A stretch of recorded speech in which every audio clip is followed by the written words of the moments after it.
So if you're like me, you went out and you spent a fistful of dollars on one of these really nice A&D FX laboratory grade scales to help improve your reloading or maybe just speed things up a little bit and give you a little bit more confidence in your powder measures.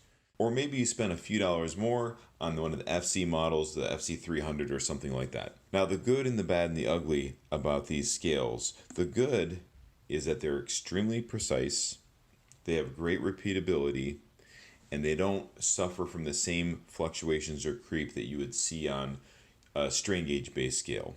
The bad is that they're expensive, costing somewhere between $300 to $1,000, maybe even more. Now the ugly is that when you turn these scales on, they start on grams instead of grains. In order to get to grains, which you'll use most frequently, you have to cycle through all these modes until you finally get to the setting for measuring grains. It takes a long time.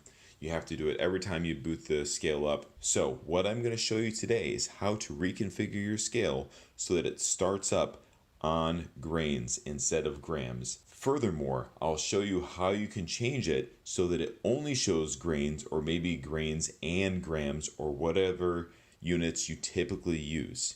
So we'll start from scratch. Turn the scale on, wait for it to boot, ready to go. Press and hold the sample button. You'll hold it until it says basic function. Now, you'll continue to press, not hold, just press the sample button until it says unit. Once it says unit, you'll press print. Then it'll show grams. Next, you'll cycle through this using the sample button until you find the unit for grains, which is GN. Now, in order to make this one of the units that you wish to use in your scale, and ideally the first unit, so that when it boots, it starts on grains, you'll hit re0. You'll notice when I press re0, this circle shows up. That indicates that it's been selected. On my scale, I want to use grains and grams. So in order to do that, I will continue to cycle through using the sample button until I get back to grams. I'll then hit re0, which indicates it's selected. And just to go over it one more time, I'll cycle back through using the sample button until I come back to grains. You'll see it's still selected, as is grams. In order to save this, hit print, then the calibrate button. Now we're back to square one. If I use mode, you have to click it a few times to go through. You'll see it cycles between just grams and grains. Now, here's the best part. Turn the scale off, turn the scale back on, and you'll see it starts on the unit of grains. So, pretty straightforward, pretty easy to do.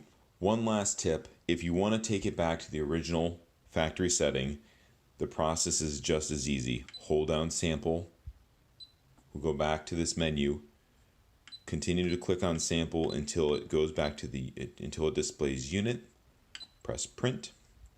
Now what you'll need to do is select all of these units in order to make them the default. So here's how you do that. Re0, it's selected, sample, re0, sample, re0, sample. Over and over, selecting all these units until we circle all the way back to grams. Hit print, calibrate, I'll turn it off, turn it back on. It should start on grams, it did. If we cycle through, we will see all of the units back again. So this is a pretty straightforward process, as you can see. It takes a little bit of time to get used to it because the buttons, the labels don't really match what it is you're really doing.